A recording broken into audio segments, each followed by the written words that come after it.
और एक है मौद्रिक विकास। पहले हम आर्थिक विकास के बारे में जानते हैं। पहले हम आर्थिक विकास की जो चर्चा कर रहे हैं, ये फिर आर्थिक करेंगे, जो आर्थिक नियोजन जिसे हम इकोनॉमिक प्लानिंग के द्वारा संपन्न करते हैं। तो आर्थिक विकास कोई भी हमारी अर्थव्यवस्था में हम उसका आर्थिक विकास कर रहे हैं, अपनी इकोनॉमी को स्ट्रॉन्ग कर रहे हैं, कोई भी ताकतवर बना रहे हैं हम अपने आर्थिक। जैसा कि आपने सुना होगा कि हमारी देश की जो आर्थिक स्थिति है इतनी अच्छी नहीं चल रही, लोग इसका काफी विरोध करते हैं, बहुत अच्छे पैमाने पे विरोध करते हैं, बट सरकार उसके लिए कुछ न कुछ कदम उठाती रहती है। और उसी तरीके से एक हमारी पूरी एक ढांचे में एक आर्थिक नियोजन, एक पूरा तरीका बनाया जाता है जिसके माध्यम से हम एक अच्छी आर्थिक स्थिति पर पहुंच सकें। अब इसके पहले जान लेना आवश्यक है हमारे कि आर्थिक विकास होता क्या है। अब हम ये तो जान लेंगे कि आर्थिक विकास हम आर्थिक नियोजन के माध्यम से कर रहे हैं, बट ये हमारा आर्थिक विकास होता ही क्या है। ऐसे तो आर्थिक विकास की परिभाषा को लेकर अर्थशास्त्रियों ने काफी मतभेद में रहे हैं। इसकी एक अ, सर्वमान्य परिभाषा नहीं दी जा सकती है, फिर भी एक कुछ आपकी महत्वपूर्ण परिभाषा को कहने के लिए रोस्टोव एक नामी ग्रामी इंसान थे, जिनके अनुसार आर्थिक विकास तो एक और श्रम शक्ति में वृद्धि की थी तथा दूसरी ओर जनसंख्या में वृद्धि के बीच का संबंध है। तो आर्थिक विकास इनके हिसाब से क्या है कि इसके दो पहलू हैं। एक तो श्रम शक्ति में वृद्धि, जो श्रम है हमारा उसमें हमारी वृद्धि आ जाती है तो हमारा आर्थिक विकास हो रहा है, तथा दूसरी ओर जनसंख्या में वृद्धि के बीच का संबंध है।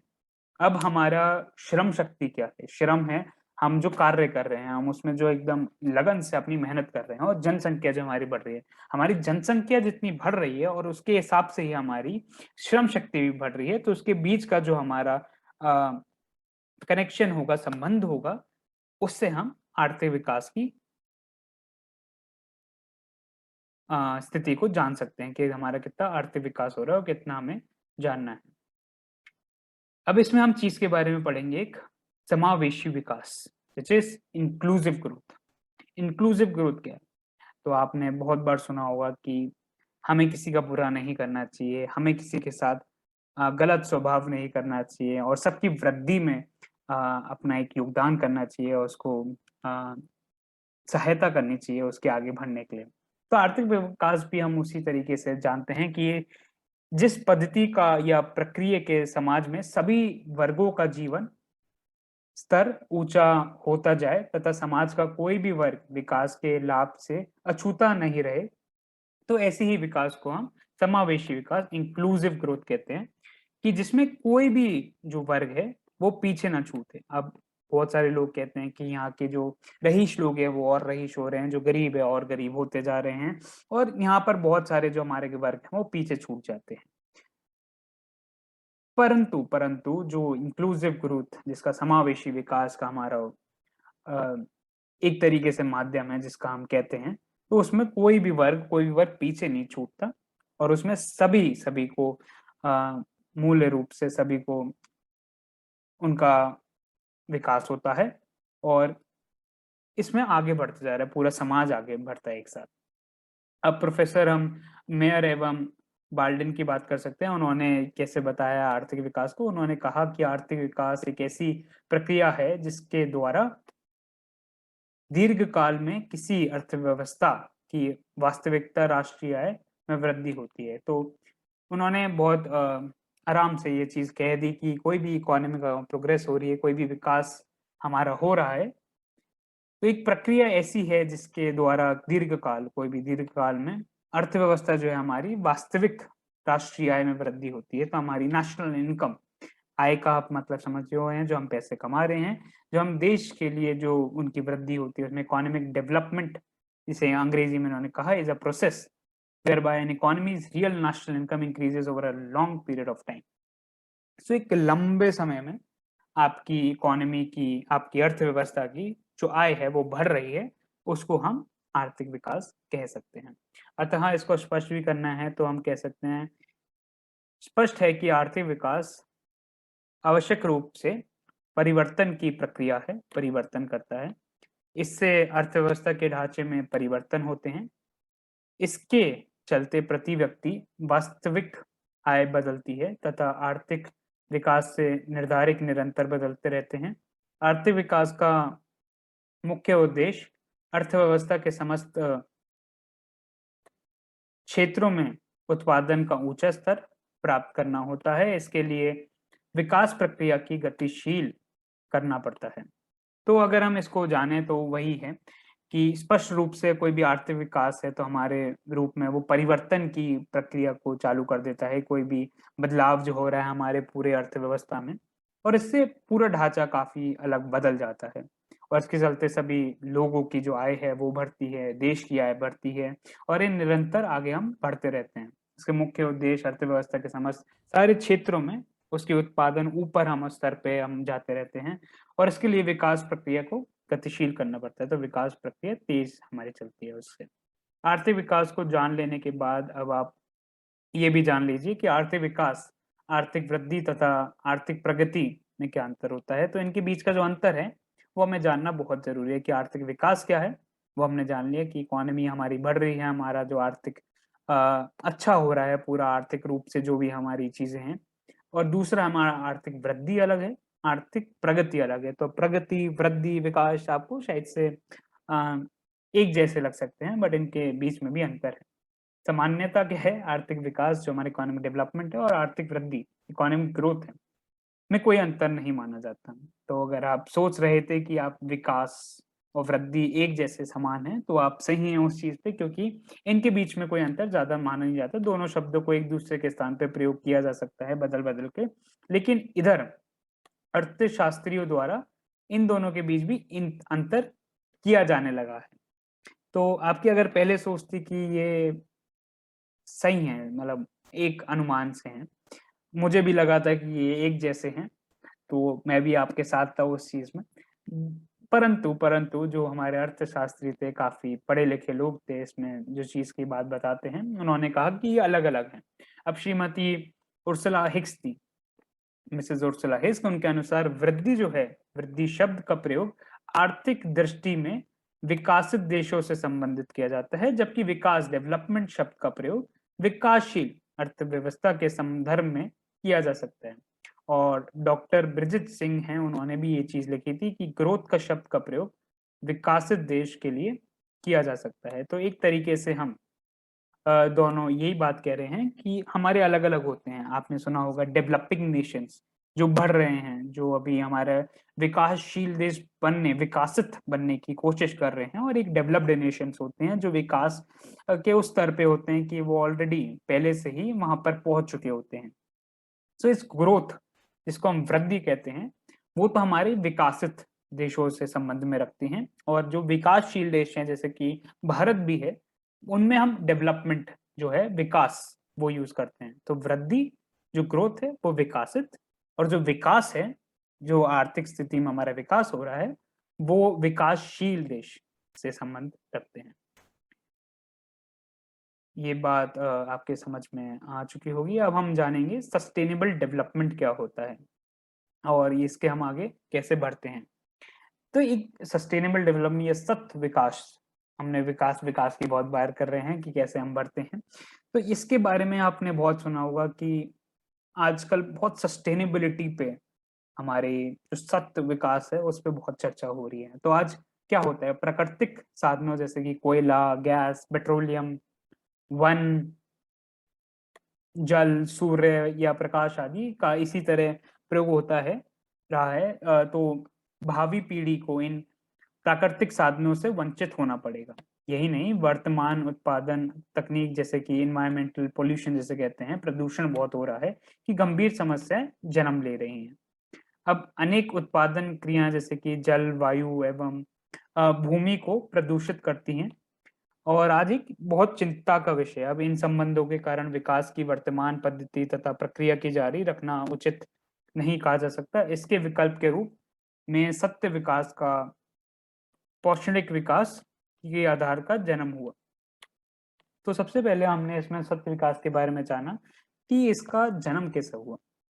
तो आप जैसे सड़क पे जा रहे हैं, आपने कुछ भी ऐसी पन्नी फेंक दी, या फिर आपने वहां पर कुछ न कुछ गंदगी मचाई, जिससे वहाँ का प्रदूषण हुआ। तो ये आपका कोई भी आप जिससे हानिकारक आपका कदम होता है जिससे हमारा पर्यावरण में प्रदूषण फैलता है, वो उसको हम कहते हैं कि उससे हमारे जो अ, आगे आने वाली पीढ़ी है उनके लिए बहुत ज़्यादा मुश्किल होगी। तो जैसे हमारे पहले वाली पीढ़ी थी उन्होंने कुछ ना कुछ योग में लिए होंगे साधन जैसे कि कोयला, गैस, पेट्रोलियम ये सारी जो चीज़ें हैं वो एक थोड़ी कम मात्रा में हैं जो खत्म होती जाती हैं। तो आगे आने वाली पीढ़ी जैसे हमारी पीढ़ी अगर इनका पूरा इस्तेमाल कर देती तो आगे आने वाली पीढ़ी को नहीं मिलेगा और इनका प्रयोग जो है कम होता जाएगा और इनका प्रयोग वो नहीं कर पाएँगे। अब इसी तरीके से जो आप प्रदूषण फैलाते हैं तो एक चिंता का विषय हो जाता है। अब उससे हम इनको पैदाइश या फिर कुछ भी औद्योगिक जो हमारे कार्य क्रिया हैं वो तो रोक नहीं सकते क्योंकि वो भी ज़रूरी है हमारी अर्थव्यवस्था के लिए। तो अब एक सत्य विकास, सस्टेनेबल डेवलपमेंट इसका हमारा जो माध्यम है वो निकल के आया। अब सत्य विकास का शाब्दिक अर्थ यही है कि ऐसा विकास जो जारी रह सके, टिकाऊ बनाए रहे और सत्य विकास में ना केवल वर्तमान पीढ़ी बल्कि भावी पीढ़ी के विकास को भी ध्यान में रखा जाता है। तो एक सस्टेनेबल डेवलपमेंट जो सत्य विकास है उसमें ऐसा होता है कि एक टिकाऊ तरीका निकाला जा सके जिससे हमारी आज की पीढ़ी नहीं बट आगे आने वाली पीढ़ी के लिए भी वो सही रहे सारे माध्यम से ताकि उनको वो कष्ट ना झेलने पड़े जो हमारे कारण हो। अब बर्नलैंड आयोग एक कमीशन बैठा है। बर्नलैंड आयोग क्या है? ने सत्य विकास के बारे में यही बताया कि विकास की वह प्रक्रिया जिसमें वर्तमान में आवश्यकताओं बिना भावी पीढ़ी की क्षमता योग्यता में समझौता किए पूरी की जा सके ताकि हम अपने आने वाली पीढ़ी को कोई नुकसान ना पहुंचाएं और आज भी विकास को जारी कर सकें। उसको हमने समझा है वो सस्टेनेबल डेवलपमेंट वित्त विकास वित्त जो है हमारे उसमें आता है। इसी तरह मेडिसिन नामक एक अर्थशास्त्री थी उन्होंने बताया कि धनी देशों में जो आय बढ़ती है उसको हम आर्थिक वृद्धि की सूचक होती हैं, जबकि निर्धन देशों की आय बढ़ते हुए आर्थिक विकास की सूचक होती है। तो इसके बारे में हम काफ़ी जान लिए हैं और सारे अर्थशास्त्रियों ने यही बताया कि हमारी जो वृद्धि है वो जो हमारे कार्यशील देश जो हमारी पहुँच चुके हैं विकसित देश हैं उनके लिए और विकासशील देश जो अभी बनने वाले हैं विकसित उसकी तरफ अपना पूरा पुरज़ोर ताकत लगा रहे हैं, वो हमारे आर्थिक विकास के तौर पे आते हैं, वो सूचक होते हैं। अब हम आते हैं आर्थिक प्रगति। जहाँ तक आर्थिक प्रगति की बात है, तो वह एक व्यापार का व्यापक शब्द है। इसका प्रयोग किसी आर्थिक इकाई के लिए किया जा सकता है, जैसे कि इसमें आर्थिक वृद्धि तथा आर्थिक विकास दोनों हो शामिल हो सकते हैं। क्या क्या दोनों? आर्थिक वृद्धि भी, जो हमने पहले बात करी और आर्थिक विकास भी। प्रायः आर्थिक प्रगति क्या है, के स्थान पर आर्थिक वृद्धि या आर्थिक विकास शब्दों का प्रयोग हो सकता है। तो हम इसका मतलब निकालते हैं कि आर्थिक प्रगति की जगह हम आर्थिक वृद्धि या फिर आर्थिक विकास लगा सकते हैं, समझे? आर्थिक वृद्धि और आर्थिक विकास एक दूसरे के अर्थ में भी प्रयुक्त हो सकते हैं। तो वृद्धि, विकास जो ऐसी सारी चीज़ें हैं वो हम उपयोग कर सकते हैं उसका एक दूसरे के माध्यम से। सच पूछा जाए तो विकास शब्द में वृद्धि शब्द का भी अर्थ जो है हमारा निहित है। अतः आर्थिक विकास जो हम इसका बीच का अंतर समझ रहे थे आर्थिक वृद्धि और तथा तीसरा कौन-सा है? आर्थिक प्रगति में कोई खास अंतर नहीं है। तो आपका मानना सही है कि इनमें ज़्यादा अंतर नहीं है। इन तीनों को व्यवहार में एक ही जैसा समझा जा सकता है। तो प्रोफ़ेसर लुईस की भी यही राय है कि अब आप आर्थिक नियोजन के बारे में जान सकते हैं, जिसका द्वारा आर्थिक विकास होता है।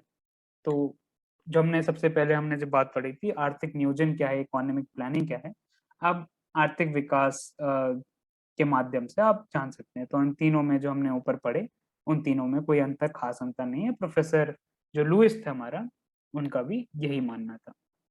सो मैं आशा करता हूँ कि आपको इन तीनों के बीच में जो अलग-अलग हमने छोटी-मोटी बातें हमने चर्चा की, वो आपको समझ में आई होंगी। अब आर्थिक नियोजन जो इकोनॉमिक प्लानिंग है उसका अर्थ जो है एक संवाद कार्यक्रम में अंतर्गत पूर्व निर्धारित सामाजिक एवं आर्थिक उद्देश्यों की प्राप्ति के लिए अर्थव्यवस्था में उपलब्ध संसाधनों का नियोजित समन्वय एवं उपयोग करना है। तो क्या है आर्थिक नियोजन हमारा पूरा तो आर्थिक नियोजन का अर्थ एक संवेद कार्यक्रम के अंतर्गत पूर्व निर्धारित सामाजिक एवं आर्थिक उद्देश्यों की प्राप्ति के लिए अर्थव्यवस्था में उपलब्ध संसाधनों का नियोजित समन्वय एवं उपयोग करना।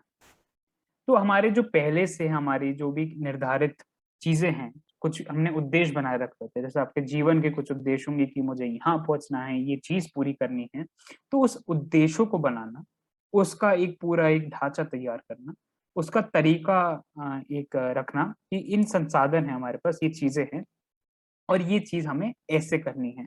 एक उसका पूरा कार्यक्रम बनाना और कैसे उसको पहुंचना है वहां कर उसका उपयोग करना। तो वो हमारा पूरी इकोनॉमिक प्लानिंग जो हमें आर्थिक नियोजन है उसमें आता है। कि जैसे मैं कहूँ कि आपको एक जगह से दूसरी जगह जाना है, अब आपके पास उसके लिए एक मान लो एक साइकिल है, ठीक है।